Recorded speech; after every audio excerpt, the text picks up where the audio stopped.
राधे राधे, प्रणाम। आज हम गरुड़ पुराण अध्याय 8 का वर्णन सुनेंगे, जिसमें मृत्यु के बाद की यात्रा और आत्मा की परीक्षा और पाप पुण्य का घोर सत्य छिपा है। यहाँ वर्णन है कि मृत्यु के बाद प्रेत को किन किन यातनाओं से होकर गुजरना पड़ता है, कौन सी गलती किस लोक में कैसी पीड़ा बनकर सामने आती है, यमदूत किस प्रकार आत्मा को पकड़ कर ले जाते हैं और कौन सा पाप सीधा नर्क के द्वार खोल देता है। अध्याय 8 में इसका भयानक सच उजागर होता है। आज का ये वर्णन आपके रोंगटे खड़े कर देगा, क्योंकि ये केवल कथा नहीं बल्कि मृत्यु के बाद की भयंकर यात्रा का वास्तविक चित्रण है। सुनिए अध्याय 8 का ये रहस्य, जो मनुष्य को जीवन भर धर्म के मार्ग पर चलने की सीख देता है।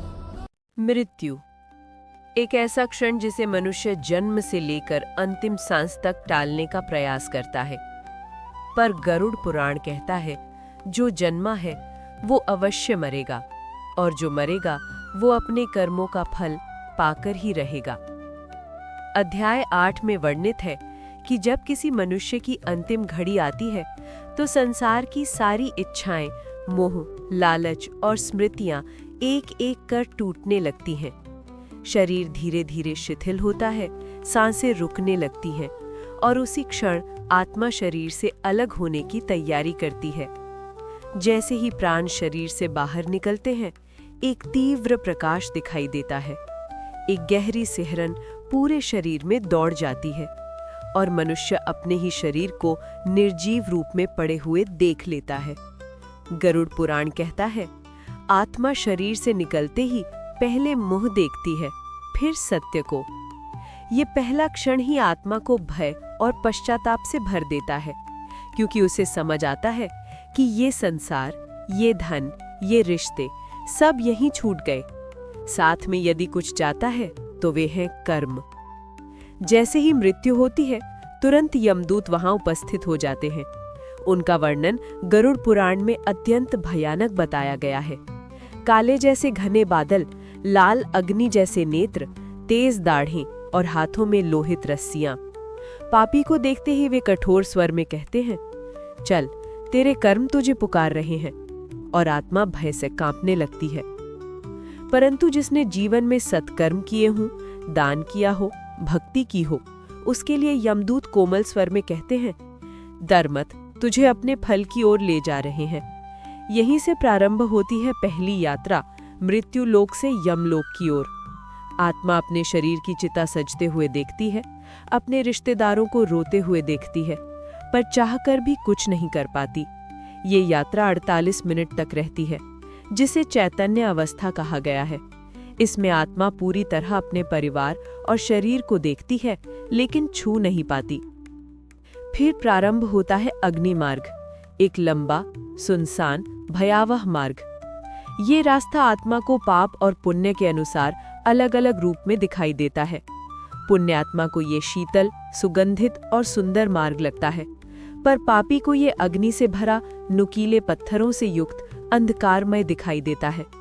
किसी को प्यास सताती है तो किसी को भूख, किसी को पापों का बोझ महसूस होता है तो किसी को अपनों के लिए तड़प। यही भाग 1 का सत्य है। मृत्यु का पहला क्षण, शरीर से आत्मा का अलग होना और यमलोक की भयावह यात्रा का आरंभ। भाग 2 में गरुड़ पुराण आत्मा की उस अवस्था का वर्णन करता है जब यमदूत उसे धीरे धीरे लेकर नरक के द्वारों की ओर जाते हैं।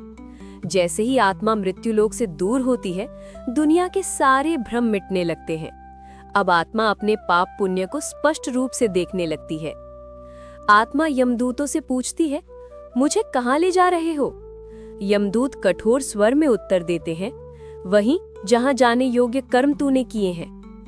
आगे जाते जाते आत्मा सुनसान घाटियों, अंधेरे जंगलों और भयानक कीचड़ वाले रास्ते से गुजरती है। कई स्थानों पर तेज गरजना, भयानक चीखें और रुधिर की गंध हवा में फैलती है। गरुड़ पुराण कहता है, पापी को नरक का मार्ग बहुत लंबा लगता है, जबकि पुण्यात्मा को यह छोटा और सुखमय प्रतीत होता है।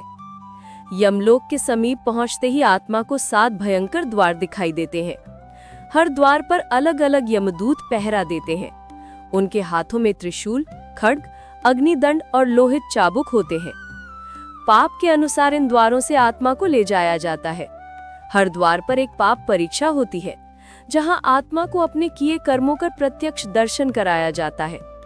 किसी ने चोरी की हो तो उसके हाथ कांपने लगते हैं, किसी ने झूठ बोला हो तो उसकी जीभ भारी हो जाती है, किसी ने अहंकार किया हो तो उसकी आत्मा संकुचित हो जाती है, किसी ने माता पिता का अपमान किया हो तो उसके ऊपर अंधकार छा जाता है।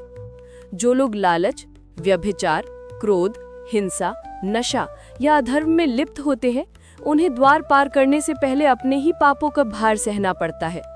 ये भार इतना तीव्र होता है कि आत्मा चित्कार कर उठती है, पर दया नहीं मिलती, क्योंकि ये संसार में किए कर्मों का हिसाब है। यमराज के दरबार में पहुंचने पर आत्मा को न्याय हेतु प्रस्तुत किया जाता है। चित्रगुप्त अपने ग्रंथ खोलते हैं, जहां हर छोटा बड़ा कर्म लिखा होता है, अच्छा भी और बुरा भी। चित्रगुप्त कहते हैं, कर्म तो तूने किया, अब फल भी तुझे ही भोगना है। और यहीं से तय होता है कि आत्मा स्वर्ग जाएगी, नरक जाएगी या पुनर्जन्म लेगी। और यही भाग 2 का मुख्य सार है: कर्मों का न्याय, यमलोक के द्वार और चित्रगुप्त का लेखा जोखा। अब आता है सबसे गहरा, सबसे भयानक और सबसे महत्वपूर्ण भाग, नर्क की यातनाएं। गरुड़ पुराण अध्याय 8 में 28 मुख्य नरकों का विवरण है। हर नर्क किसी विशेष पाप के लिए है। यहाँ आत्मा को वो दंड दिया जाता है जिसकी उसने स्वयं कल्पना भी नहीं की होती। किसी नर्क में उबलता हुआ तेल है, कहीं आग की नदियां हैं, कहीं नुकीले पत्थर और कांटे हैं, कहीं अंधकार में राक्षस आत्मा को परेशान करते हैं। जो हत्या करता है उसे सूर्य प्रभा नर्क में अग्नि ताप से जलाया जाता है। जो चोरी करता है उसे तामिस्र नर्क में काले अंधकार में कोड़े मारे जाते हैं। जो व्यभिचार करता है उसे महातामिस्र में लोहे की जंजीरों से बांधा जाता है। जो झूठ बोलता है उसे कूड़ नर्क में गरम चाकू से दंड मिलता है। जो धन का अहंकार करता है उसे अति निरय नर्क में नंगे पांव नुकीले पत्थरों पर चलाया जाता है। पर हर यातना का एक महत्वपूर्ण उद्देश्य है, आत्मा को शुद्ध करना। जब उसके सारे पाप जल जाते हैं, कष्ट समाप्त हो जाते हैं और आत्मा हल्की हो जाती है, तब उसे पुनर्जन्म के लिए तैयार किया जाता है। जिस आत्मा ने अत्यधिक सत्कर्म किए हों, उसे नर्क में ले जाया ही नहीं जाता, उसे देवलोक के लिए भेज दिया जाता है, जहां दिव्य संगीत, प्रकाश और आनंद की अनुभूति होती है। गरुड़ पुराण का अंतिम संदेश यही है: कर्म ही आत्मा की दिशा तय करते हैं। भक्ति, दान, सत्य और सेवा, इन्हीं से मोक्ष का मार्ग बनता है। यही भाग 3 का मुख्य सार है: नर्क, दंड, शुद्धि और पुनर्जन्म। जय बाबा की। हरा हरा महादेव। राधे राधे।